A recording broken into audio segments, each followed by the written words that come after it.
Són en Camilo i na Camila, el fill i la neta de Camilo José Cela. Per primera vegada han concedit una entrevista plegats i ho han fet a dues voltes. Demà, és a dir, d'aquí una estona, si fos viu, Camilo José Cela compliria 100 anys. D'aquí un moment veurem el resultat d'aquesta conversa amb els hereus del Premi Nobel de Literatura. Abans, aquí a dues voltes, parlam de negligències mèdiques. Una intervenció quirúrgica que no havia de passar d'un dia d'internament i de més, Roser va morir desangrada. Lo que diría a la gente que pueda sospechar que haya vivido una negligencia médica es, primero, que busquen una ayuda psicológica porque la van a necesitar. I l'administració sap perfectament que va actuar malament. Inclús s'han amagat documents.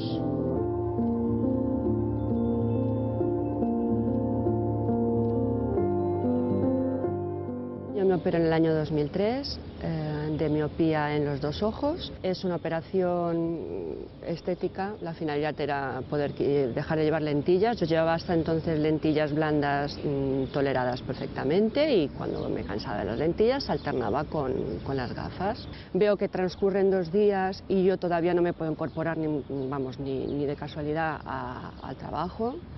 Veo que aún tengo ciertas molestias, dolores. Bueno, yo voy dándome cuenta de que algo no ha ido bien. Entonces voy a mi médico y él me dice que todos estos síntomas forman parte de un proceso de cicatrización normal y que no hay mayor problema. Yo ya tenía una ectasia bilateral post-LASIK, es decir, mis córneas ya estaban deformadas. En las dos, en ambos ojos, pero a mí en ningún momento se me informa de que tengo ese diagnóstico. Me voy a un hospital Sant Llàtzer, un hospital público, a hacerme una nueva revisión. ¿Y cuál es mi sorpresa? Cuando la optometrista me dice que, en la primera consulta me ve y me dice, bueno, tú tienes una ectasia bilateral post-LASIK en ambos ojos, es una enfermedad crónica, tus córneas se irán degenerando. Me habla de trasplante de ambas córneas y claro, la primera vez que yo oigo el diagnóstico real de lo que yo tengo, la primera vez que yo oigo la palabra trasplante, claro, yo me quedo con los pelos de punta porque durante todos estos años se me había negado el diagnóstico real, se me había camuflado como un astigmatismo residual y ya está. Me habían estado escondiendo la realidad, ¿no? Psicológicamente es un machaque porque, hombre, cualquier persona que le digan pues muy probablemente dentro de unos años necesites un trasplante de 2 córneas y el trasplante puede ir bien, o si las córneas se opacan pues pierdes la visión de tus 2 ojos, es difícil obviamente de digerir. Lo que diría a la gente que pueda sospechar que haya vivido una negligencia médica es, primero, que busquen una ayuda psicológica porque la van a necesitar. Sònia, bon vespre. Com ara escoltàvem, es va operar de miopia i la cirurgia va provocar-li una malaltia degenerativa a les còrnies. Per culpa d'això ha perdut gran part de la visió. Què ha estat el més dur? Bueno, la verdad es que es difícil decir una sola cosa, porque la vida a partir de ahí es un impasse, o sea, es un punto de inflexión. 80.000 cosas, pero lo más difícil es convivir con dolor crónico, sin duda. El dolor crónico 24 horas al día y es muy difícil de llevar con una vida medianamente, con una calidad de vida medianamente aceptable. El dolor físico, porque como se puede imaginar el psicológico y está ahí, ¿no? Eso va a estar toda la vida, convivir con eso. Pero bueno, para eso hay un tratamiento más o menos resolutivo. El dolor crónico, pues... Qué difícil solució. Hombre, el dolor crónico son mórficos todo el día y efectos secundarios de los mórficos. Saludant Soledad Rasso, és advocada de l'Associació del Defensor del Pacient de Balears i especialista en dret sanitari, i a més al seu dia també va ser la Missè, l'advocada de na Sònia. Javier Alarcón, metge forense, gràcies també per ser aquí, i Manuela García, secretària del Col·legi de Metges de Balears. Tot d'una encetam el debat. D'entrada, dir que els èxits a la sanitat són infinitament majors que els fracassos, però avui, a dues voltes, parlam de quan les coses, malauradament, surten malament. El defensor del pacient va rebre l'any 2015 un total de 219 denúncies per negligències mèdiques a Balears. El principal motiu de reclamació va ser el diagnòstic erroni o tardà propiciat per les llistes d'espera. L'any passat, 667.000 pacients esperaren 96 dies de mitjana per ser operats a Espanya. Entre les negligències més habituals hi ha la mala praxi. A Espanya s'han comptabilitzat 20 sentències per retard en el diagnòstic del càncer de mama.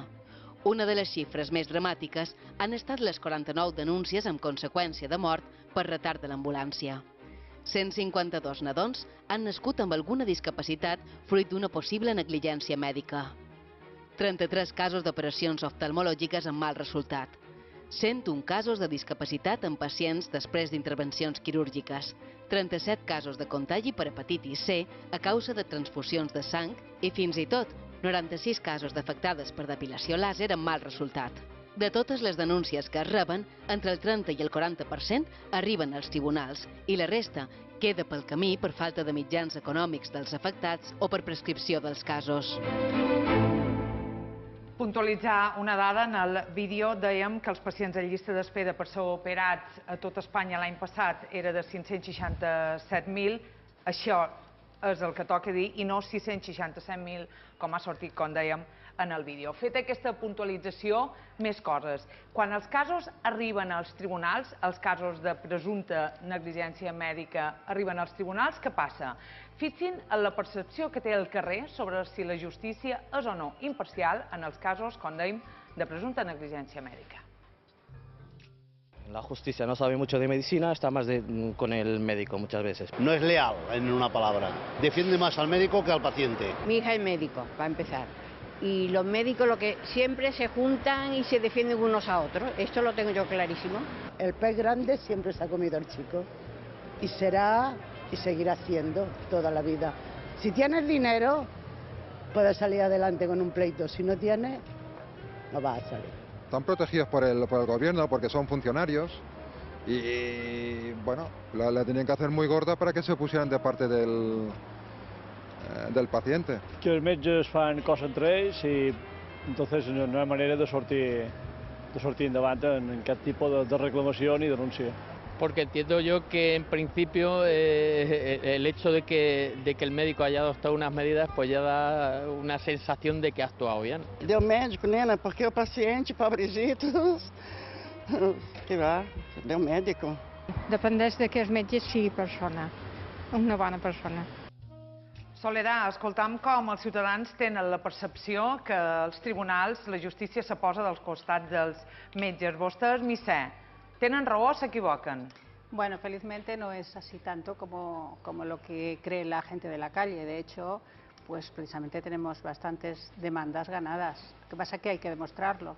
Lógicamente no es, hay que hacer un estudio previo, que es lo que como normalmente hay que trabajar, un estudio previo de habilidad para ver si realmente ha existido una negligencia o no ha existido una negligencia.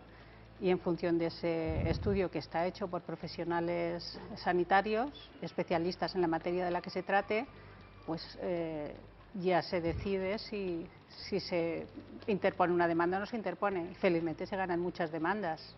Cada vez más la gente demanda. Manuela, de part de qui se posa la justícia? Diu la gent que de part dels metges. Los médicos creo que no tenemos la misma percepción. Nosotros desde que entramos en la profesión y empezamos a desarrollarla, hacemos todo lo posible y ponemos todos los medios a nuestro alcance por curar o por aliviar el dolor del paciente o la enfermedad que tiene el paciente. Realmente cada vez se hacen cirugías más complicadas, se curan enfermedades que antes no se curaban gracias al esfuerzo de los médicos. Si tú tienes esa percepción, lo que sí puede ocurrir son o errores humanos, que todos tenemos y en todas las profesiones existen, en cualquiera, o bien lo que yo llamaría un accidente, y un accidente o un incidente crítico puede ser algo que no se puede llamar negligencia. Javier, un altre argument que escoltàvem al carrer és el corporativisme que existeix entre el col·lectiu mèdic. Eso es una referencia directa a mi colectivo. Yo en dos palabras te diré que cuando hablan de la percepción de la justicia, yo vivo en la justicia. Es decir, no significa que sea el representante de la justicia, pero los médicos forenses, contestando a una de las personas que preguntaba aquí, diciendo que los médicos muchas veces no saben de medicina, dentro de los juzgados de instrucción, incluso para el resto de las jurisdicciones, la vía contenciosa, incluso en algún momento en algún procedimiento en la vía civil, cuando es justicia gratuita, existen unos técnicos, unos especialistas, que son somos los médicos forenses, que cuando se interpone una denuncia o una demanda, en un momento determinado se solicita la prueba pericial concreta y se hace además muchas veces en la mayor parte de los casos con carácter previo, es decir, cuando se admite esa denuncia se remite a la clínica médico-forense para que se emita un informe y muchas veces cuando ese informe va o contra los intereses, en este caso del paciente, contra los intereses del médico, lo que hace es seguir el fiscal,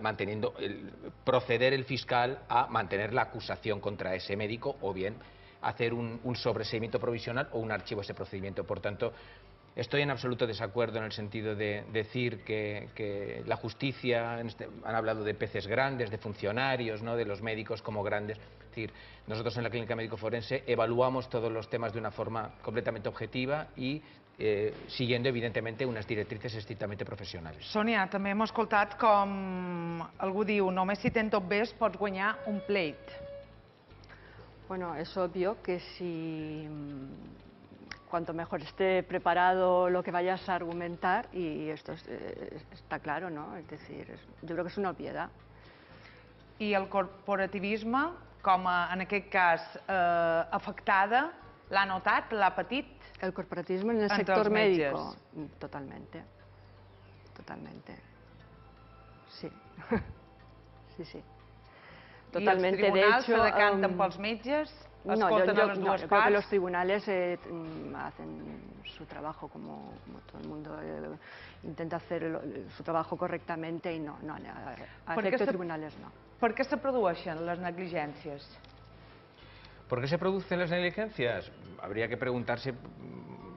La causa general es porque evidentemente es una actividad humana sometida a cualquier tipo de riesgo que tiene cualquier actividad humana. Este programa lo estás presentando tú, está realizándose por una serie de personas y tiene unos riesgos de que pueda existir o un fallo técnico, o un fallo en la ordenación, o en la disposición, o en la ejecución. És dir, ho puc demanar d'una altra manera. És a dir, les negligències per se hi seran, per un tant per cent d'error humà, o n'hi ha més de les que hi hauria d'haver per altres temes com llistes d'espera exagerades, falta de mitjans, errors de metges que no tendrien per qué produirse y se produeixen. Yo creo, acoto rápidamente, Neus, yo creo que cuando hablamos de este tipo de cosas, hablamos de una forma demasiado alegre sobre el concepto de negligencia. El concepto de negligencia es un término jurídico, ¿vale?, que se corresponde, para que la gente lo entienda de alguna manera, sobre todo con la omisión, ¿vale? Es dejar de cumplir algo, un deber, en este caso, reglamentario, conforme a una actuación o una contingencia sanitaria. La imprudencia sería hacer algo más, algo exagerado, algo inadecuado a esa práctica, y luego estaría la impericia, que es no tener conocimiento suficiente como para realizar algo y hacerlo. Es decir, todo este tipo de observaciones, ¿no?, es decir, algunas entrarían dentro de algunos de los casos que tú has dicho y otros en otros, es decir, pero normalmente lo que vemos en el juzgado suelen ser cosas que se acreditan o que se intentan acreditar o que se denuncian por cosas, por acciones o por omisiones que se han realizado un paciente, y es raro que de alguna manera se adorne con el hecho de que el médico no había dormido porque estaba saliente de guardia, etcétera, etcétera, ¿no? Soledad, ¿está d'acord? Bueno, relativamente. Es cierto, de alguna manera, que sí que son errores humanos, pero no solamente es por omisión. Nosotros vemos muchos por acción. No he dicho por acción y por omisión, obviamente. Por acción y por omisión, por las dos cosas. Por supuesto. Y claro. bueno, a veces son errores humanos, pero creemos que también influye otros factores. Hay factores, pues desde los recortes, hemos visto bastantes casos también en la asociación por exactamente con cánceres, por las listas de espera que han acabado falleciendo. Algunos pacientes, no solamente es el error humano por supuesto, pero hay otros factores que influyen también. Perdón, pero entonces sí, solamente no estamos aclarar, hablando de negligencias médicas en este caso. Sí, de negligencias médicas, por supuesto. Si estamos hablando, perdón, de recortes en los cuales hay un aumento de la gestión de días en la lista de espera, o hay un retardo en una prueba diagnóstica que tú has hecho tu trabajo, tú has evaluado a esa paciente, la has valorado, has solicitado una prueba complementaria y esa prueba complementaria tarda en realizarse. Depende de la administración. Perdón, pero una negligencia no es solamente un error médico. Es algo más que eso, es un error sanitario, también no tiene por qué ser forzosamente el médico. Sí, pero cuando se habla de negligencia se habla referida al ámbito penal, ¿vale?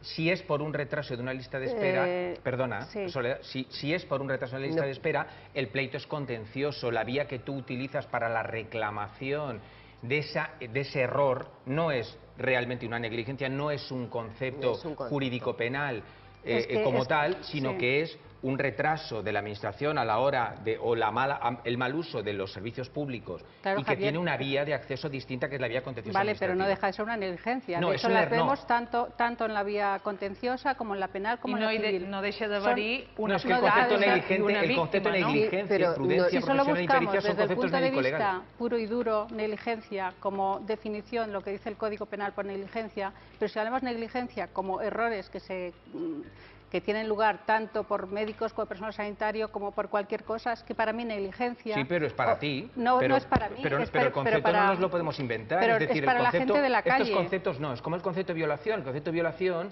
es un concepto tasado jurídicamente. Luego existe una versión popular de ese concepto, pero no tiene absolutamente nada que ver con el concepto jurídico. Entonces, cuando hablamos de negligencias, yo estoy en el ámbito penal, no estoy en el ámbito contencioso administrativo de un retraso de una administración. Pero yo estoy poniendo demandas, o nosotros estamos poniendo demandas en todos los ámbitos. Claro. Y se están reconociendo y se están ganando. Por lo tanto, es que ha habido un trabajo mal hecho, tanto en lo contencioso como en lo penal como en lo civil. Fantástico, pero es distinto. Pero no deja de ser una negligencia. Pero, Soledad, igual es que lo haya distinta hecho la un hospital responsabilidad público de la como administración privado. en un procedimiento contencioso porque hay una lista de espera que la responsabilidad personal de un médico que no interviene en ese procedimiento. Pero es que yo entiendo que aquí lo que se pregunta es negligencias médicas en general. Claro. No se està hablando de que se acote a un terreno, al penal o al civil o nada. Negligències mèdiques en general. Ens acostem ara a un dels casos més dramàtics que hi ha hagut a Menorca els darrers anys, el de Roser Sánchez. Li havien de llevar un quiste un ovari, una intervenció simple, però que acabà amb la seva vida perquè li seccionaren una artèria vital. Tenia 30 anys. Han parlat amb son pare i sa mare. Que no havia de passar d'un dia d'internament i de més, Roser va morir desangrada.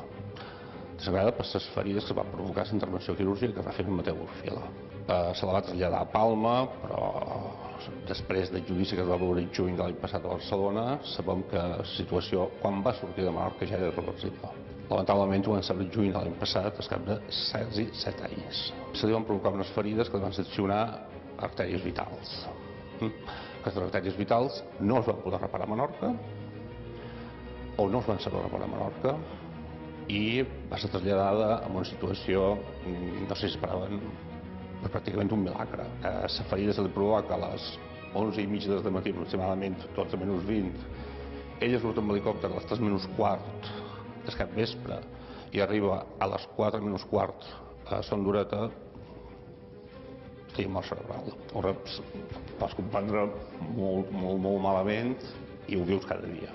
I això pots viure cada dia fins que em mori. No em van ajudar, jo vaig demanar, això com tocava, tot l'expedient de la Roser. I el 2015, en sala de tribunal a Barcelona, van sortir documents, opinions i actuacions que desconeixíem i que no estan documentades. L'administració no tan sols no m'ha ajudat, sinó que m'ho ha fotut. Però crec que es va tapar per no donar-me arguments per poder actuar. Si jo no tenia coneixement dels fets, no podia actuar. I l'administració sap perfectament que va actuar malament. Està demostrat en tribunal. Inclús se'n han amagat documents. Els van rebre el 2002 per error, van arribar més de 30 fulls de Son Dureta. I no sabem quin remei s'ha posat en cas d'una emergència vascular com va passar amb el Roser. No sabem, no desconec. Crec que els va baixar a ells i dir-me que han posat en el seu puesto. Com ho resoldrien avui? Per molt deficitària que sigui la sanitat a Menorca, nosaltres tenim la mà enmig, la mà al redador. Per arribar a un hospital més ben equipat, han de travessar la mà, en la qual no és igual que un vascular o qualsevol altre estigui 5 minuts o 10 minuts a arribar a un quiròfano que en altres que no són 5 minuts, ni 10 minuts, ni mitja hora, ni una hora, moltes vegades. Ni arriben segurament aquests metges especialistes. És el malalt que s'ha de traslladar. I a vegades el malalt no es pot traslladar, no es pot moure. En el Roser no es podia moure. Es balaguda de moure també la va acabar de rematar.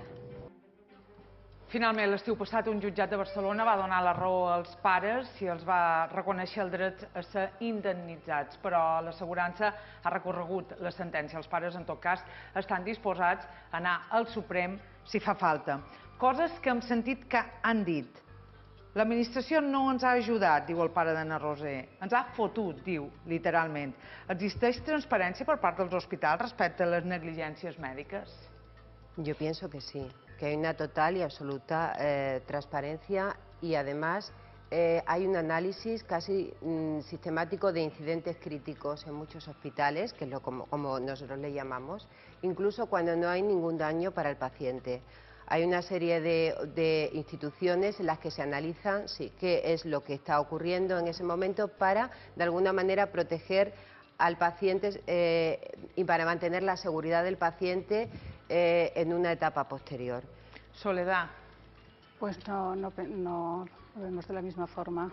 De alguna forma, lo que está diciendo exactamente es que lo están protegiendo. No. Sí, jo he demanat si hi havia transparència dels hospitals. No, que no. Bien, bueno, la transparencia en los hospitales. Respecten a les negligències. ¿Dónde lo publican? ¿Cómo se puede saber las negligencias que hay? ¿Cómo se tiene acceso a eso? Primero, cuando tú tienes un problema o un incidente, como ha podido ocurrir en este caso, lo que tienes que hacer es informar a los familiares y se redacta una historia clínica. Però diuen ells que va haver documents, per exemple, que per primera vegada els varen veure en el jutjat durant el judici. Las historias clínicas hay obligatoriedad de entregarlas. Existe todo un armazón legislativo con los derechos que tenemos todos los pacientes de la sanidad pública y privada a la hora de solicitar lo que nosotros necesitamos para utilizarlo y reclamar de alguna manera en un acto imprudente, negligente o imperito. Es verdad que existen dificultades muchas veces, aunque tú tengas derecho a tener una copia fehacientemente compulsada de tu historial médico, para que los centros hospitalarios, en algunos casos, den ese tipo de pruebas, den, por ejemplo, las pruebas complementarias, las radiografías, los TAC, las resonancias. Pero, por ejemplo, quiero decir desde aquí, que es algo conocido, que nosotros en este caso, nosotros lo primero que hacemos es, siempre que hay un asunto de este tipo, solicitamos en vía penal la historia clínica del paciente compulsada por la dirección del centro. Quien la solicita a nuestro requerimiento es el juez de instrucción. Entonces, se remite por parte de la oficina de atención al paciente o de la asesoría jurídica del hospital de turno la historia clínica fehacientemente compulsada y firmada por el gerente del centro. Pero que tú estás hablando de un tema penal. Claro, lo penal es mucho más fácil. Que tú te estás ciñendo todo el rato al tema penal, y yo quería hacer una puntualización, que precisamente hablando de negligencias, el caso de Sonia fue un tema civil, fue una negligencia reconocida. Y temas civiles hay tantos o más que penales. Entonces, el sistema penal, tú sabes perfectamente que funciona de otra forma. Entonces, a la hora de pedir las historias clínicas, muchas veces hay que pedirlas judicialmente por diligencias preliminares, porque no las quieren entregar. Entonces, claro, en lo penal es todo mucho más fácil porque es a través del juzgado y es el propio juzgado el que hace la gestión. Bueno, todos los ciudadanos pueden ir a un juzgado de instrucción a interponer una denuncia por falta o por delito en función... Antigua falta, delito leve... El que vol dir és perquè no se pot, sense passar per un jutjat, anar a demanar... Indiscutiblemente, pero eso que ella dice, yo luego al final de mi intervención he hablado de la vía penal, pero yo ya he hablado de las dificultades que en otras vías y en otras jurisdicciones tiene, pero son las mismas, que era lo que me quedaba por decir, que tienen o tenemos el resto de los ciudadanos cuando pleiteamos contra la administración. Yo pleiteo mañana contra la Seguridad Social o contra la Hacienda Pública y tengo un problema de prueba a la hora de solicitar parte o de mis declaraciones anteriores, o ¿no? Tengo un problema de prueba para hacerlo, no es exclusivamente en el ámbito médico. Sonia, ¿qué te sembla tot el que estàs escoltant? De todas maneras, volviendo a este tema de la historia clínica y demás, yo, claro, hablo de mi caso. Yo cuando pedí la documentación se me ofreció y demás, pero claro, se transmite al paciente la información que se recoge en la historia clínica siempre y en todos los casos, porque yo creo que ahí es donde está el kit de la cuestión. Es que en muchas ocasiones hay información que después no la sabe la persona que en este caso, con más motivo que nadie, debería saberla, ¿no? Yo en mi caso no tuve problema para acceder a la información, pero cuál fue mi sorpresa cuando tuve acceso y leí lo que ponía en la historia clínica. Por ejemplo, porque a mí no se me había comunicado ¿Cómo se explica això?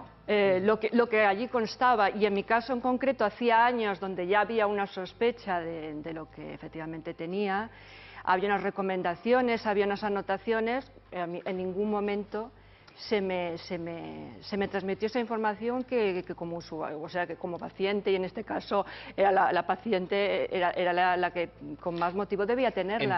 Entiendo entonces que tu asunto, ya que hablas de él, debe ser un tema de falta de consentimiento en la reclamación civil, que es probablemente por lo que prosperó. ¿No fue este procedimiento por ahí? Digo, porque es de alguna manera... El consentimiento también... falta de consentimiento informado, que es de alguna manera por la que están prosperando la mayor parte de las demandas fuera del ámbito penal. No, el consentimiento estaba. Únicamente decir, no fue el tema, fue bastante más complejo. De hecho, hubo unas pruebas claras que demostraban que no se tenía que haber intervenido porque no era la paciente adecuada y se intervino igualmente. Pero este precisamente hubiera podido ser un tema incluso penal, porque realmente había un diagnóstico que ponía ectasia de 4 o 5 años antes, cuando todavía posiblemente hubiera podido solventarse o tener alguna resolución el tema de Sonia, y en cambio cuando se pidió la historia clínica bastante tiempo después, apareció que habían puesto posible ectasia y no le dijeron nada a ella y lo dejaron correr. A ver qué pasa. Yo quería aclarar que las los consentimientos, clínicas... quedan muy en el aire. El tema de los consentimientos es para un monógrafo. Pero una altra dues voltes. Sí. Yo quería dejar claro que la historia clínica tiene derecho el paciente, tanto en la privada como en la pública, a solicitarla. Si se solicita, se le debe de dar. Si no se le da por algún motivo, sí que debe de ir al juzgado a solicitarla. Pero vamos, hay obligación y hay obligatoriedad de darlas. Y otra cosa que creo que fallamos es, tengo la visión justamente la contraria, perdona, que refieres tú. Los médicos habitualmente escribimos poco, quizás escribimos menos de lo que hablamos. Es decir, normalmente te sientas y le explicas a un paciente mucho más de lo que luego escribes en la historia clínica que has comentado. Es la sensación, la percepción que tenemos y lo que hacemos la mayoría de los médicos. Tenim més afectats, diferents pacients, víctimes de negligències que han volgut compartir el seu testimoni en 2 voltes des de l'anonimat. Tots tenen en comú que han guanyat la batalla als tribunals. A mí me diagnosticaron un útero miomatoso, o sea que tenía miomas en el útero y empezó a darme problemas. Tenía hemorragias y muchos dolores. Y mi ginecóloga me aconsejó pues hacer una histerectomía. A raíz de eso pues me seccionaron un uréter. Me hicieron un reimplante de uréter. Lo que pasa es que el riñón ya había sufrido y bueno, y no se ha podido recuperar. A mí me dijeron ya de entrada que a ella no la iban a condenar como negligencia. Simplemente su seguro se hizo cargo de los daños i me pagó una indemnització. De ser un part normal, no havia de ser un part necessari perquè el metge trobava que no. Quan va començar a treure la nina, l'ombra no sortia, no va sortir i per tant vam haver d'estirar tant amb forces com amb pinces per treure-la. El resultat va ser un desgarro de tots els nervis, uns nervis que li fan falta per ella mateixa i fer-li un implant i un injerto a l'ombra. Suposava estar immobilitzada durant 40 dies, un bebè de 9 mesos, ja m'ho dic que l'immobilitzes. L'immobilitzes com tota enguixada, una miqueta de guix feta a la seva mesura i també la podien treure per donar-li un bany. Ell emplea el pulgar i l'índex, els altres no té un moviment totalment limitat. Yo me enteré que había un médico que hacía implantes aquí en Puerto Cristo y acudí, pedí un presupuesto. En principio me dijo que sí, que no había ningún problema, me revisó, le comenté cuántos años yo llevaba sin dientes. Él me revisó y me dijo que no había ningún problema. Yo confiaba en él, ¿no? Pero así que sea, me sospeché, porque él no tenía para ver unas placas que dan para poder ver la pantomografía exactamente si está bien. Él cogió una lupa, sacó de un cajón una lupa y la miró. Me costó muchísimo llegar hasta el punto de denunciarlo, porque yo a él ya le había pagado. Se pudo demostrar de que realmente estaba en una situación, o sea, había sido una mala praxis médica, no? Són 3 casos més que afegim en el debat, casos que, com dèiem, han guanyat els pacients en els tribunals. Per tant, deia abans en el vídeo, jo animaria a tothom a tenir ajuda psicològica. Sí. A denunciar, també? También. Primero, después del daño que se sufre, el tema psicológico es vital, hombre, va a depender siempre del tipo de negligencia y las consecuencias que va a tener, obvio, ¿no? Pero enfrentarse a ello, pues sí, se va a necesitar mucha ayuda psicológica o psiquiátrica o ambas. Y con posterioridad, pues sí, denunciar, por lo menos que no salga el gratis total. Ya no solamente por una cuestión econòmica, sinó perquè te va la vida en ello. Els pacients són conscients dels seus drets? No todos, no. De hecho, en nuestro despacho llegan muchos que se han enterado de que alguien les dijo que uno que había tenido una negligencia, pues le había indemnizado. Entonces, el problema de esto es que muchas veces vienen cuando ya es tarde, porque ya ha prescrito el tema. Porque eso es otro tema, que la prescripción normalmente es bastante corta y no siempre, ya si llegan, que han pasado 10 años, no siempre se puede hacer nada ya.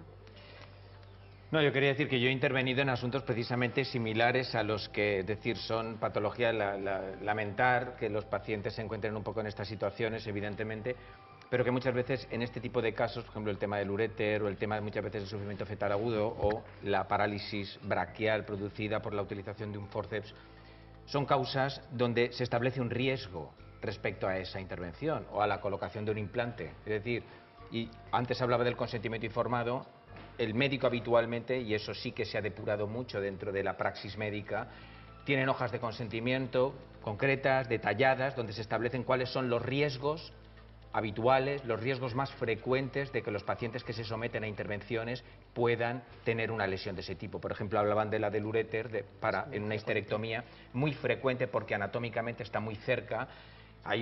La última revisión que yo había visto era cercana al 30% de la posibilidad de poder lesionar un uréter con las complicaciones que eso tiene. Hay veces que se pueden de alguna manera... Lo que pasa es que esto se puede comprobar y no se comprobó. De hecho, estos 3 últimos pacientes que han salido, los llevamos a nuestro despacho los 3, sabemos, o sea, el caso fue muy claro y fueron errores médicos. No, pero errores que no se subsanaron. ¿Qué significa porque eso? se puede, pues por ejemplo... No, es que el uréter, si se lesiona el uréter hay que quitar el riñón. Bueno, en este caso concreto parece ser, yo no soy médico, pero parece ser que se podía haber comprobado a la hora de coser. Bueno, me refiero, si el médico ya no es consciente de eso... Claro, lo cosieron todo junto, el uréter, parece que sí, luego se comprobó y se cosió todo junto. El uréter junto con el conducto de... entonces, bueno, ahí parece ser que se podía haber comprobado y no se comprobó. Lo que quiero decir con esto, que todos estos casos no ha sido por consentimiento informado ni uno solo. No, estos te estoy diciendo que entonces se ha podido demostrar que hubo una negligencia. Es lo que en la doctrina se llama riesgo permitido. Claro. Es lo que yo vengo a decir. Sí, todos han sido temas... Una cosa es una negligencia o una imprudencia, omitir un cuidado o hacer algo inadecuado, y otra cosa es que de hacer una intervención quirúrgica exista un riesgo. Clar, però jo entenc que en aquest cas no era aquesta proporció inevitable d'un risc que s'assumeix. Pero es que está establecido dentro de la praxis médica que la colocación de un implante tiene una serie de complicaciones, que las operaciones de miopía tienen una serie de complicaciones y nosotros los pacientes asumimos... Però Javier, és que no és una mala praxis. No. Luego otra Existía cosa es que consentimiento incluso eso se aquí, y no fue ajusticie en el suficiente. ámbito concreto, que en el ámbito civil, artículo 1902, siguientes del Código Civil, todo daño debe ser reparado, es una cosa. Pero eso no es una negligencia. Sonia, respecto al consentimiento, yo eso quiero no es decir una que negligencia. la negligencia, en mi opinión, perdón. el verdadero consentimiento, o sea, el consentimiento informado al final es una firma, es el modelo estandarizado, que muchas veces además no está hecho ni siquiera por profesionales sanitarios, y así se redactan los consentimientos que se redactan. ¿Y quién los hace? Pero No puedes los estar hacen de las acuerdo sociedades con eso. científicas. Los hacen Bueno, las pues, sociedades científicas y en muchas no ocasiones tienen- en los bueno, hospitales yo- públicos están admitidos por el comité del Algunos hospital. de ellos son muy mejorables. El mío, por ejemplo, pues no, bueno, es generalidades, vaguedades, inconcreciones y bueno, Es que y no luego es tanto el además, impreso en sí. bueno, es que además cuando tú decías, doctor Alarcón, usted decía, perdón, No, el tú, tema por de favor. que el paciente asume a través de su firma en el consentimiento informado, es que el consentimiento informado es anterior, es la conversación que tú mantienes con el cirujano, con el oftalmólogo en este caso, donde se transmite toda esa información, luego simplemente estampas una firma. En muchos casos es que esa información no se da. Y el consentimiento informado muchas veces, es decir, para que haya un verdadero consentimiento informado, el paciente tiene que tener toda la información disponible y adecuada en su momento. Si no, lo que firmas Pero fíjate, mira, no yo estoy de acuerdo, yo estoy no completamente, obedece a la estoy realidad, completamente, porque estoy estás completamente de firmando acuerdo, cosas pero yo estoy completamente de acuerdo contigo.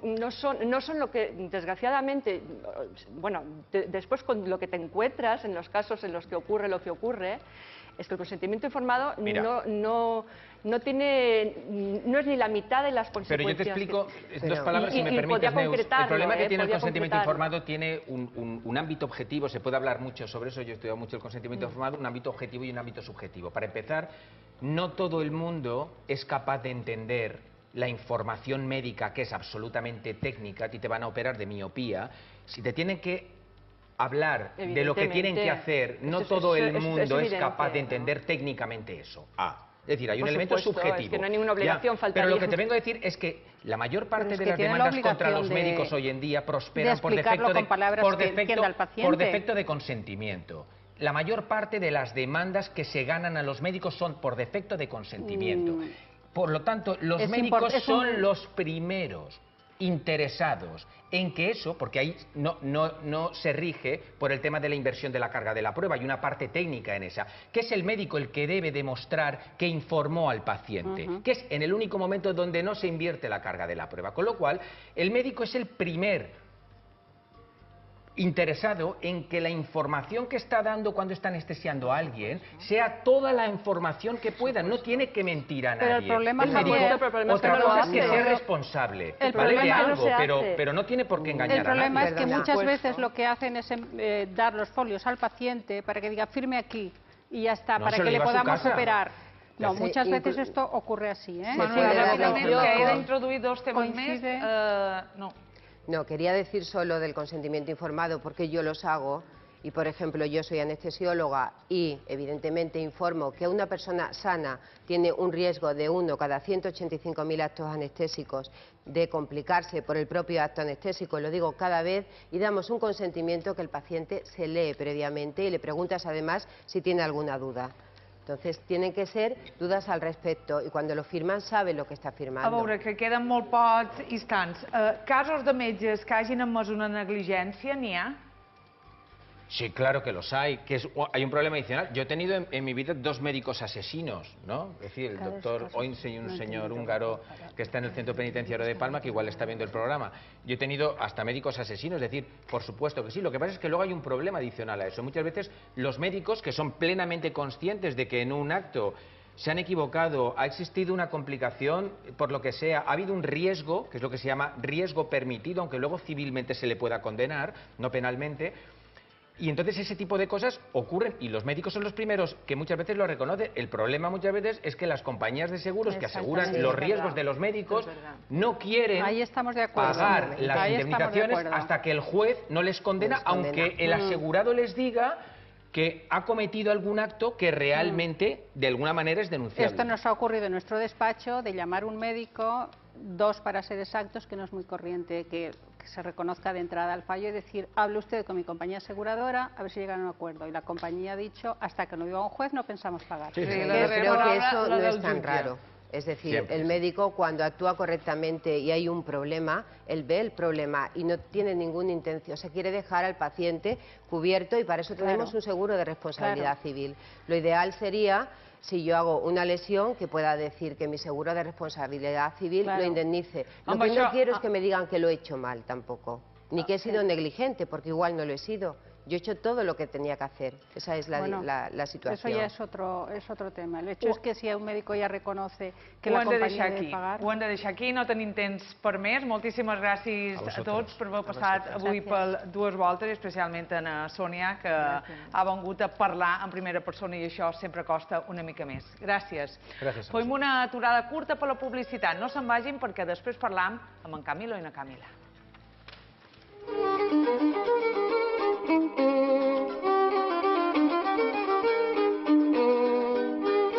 Qui té més cosas d'ell, el fill o la neta? La nieta, con toda seguridad. Y se ve que son la misma persona. De hecho, yo me quedé preocupadísimo. El procés ha estat distint, no? Hem d'esperar que sigui distint. Yo me quedé muy preocupado cuando vi la cercanía, digamos, tan extrema y pensaba, pobre niña.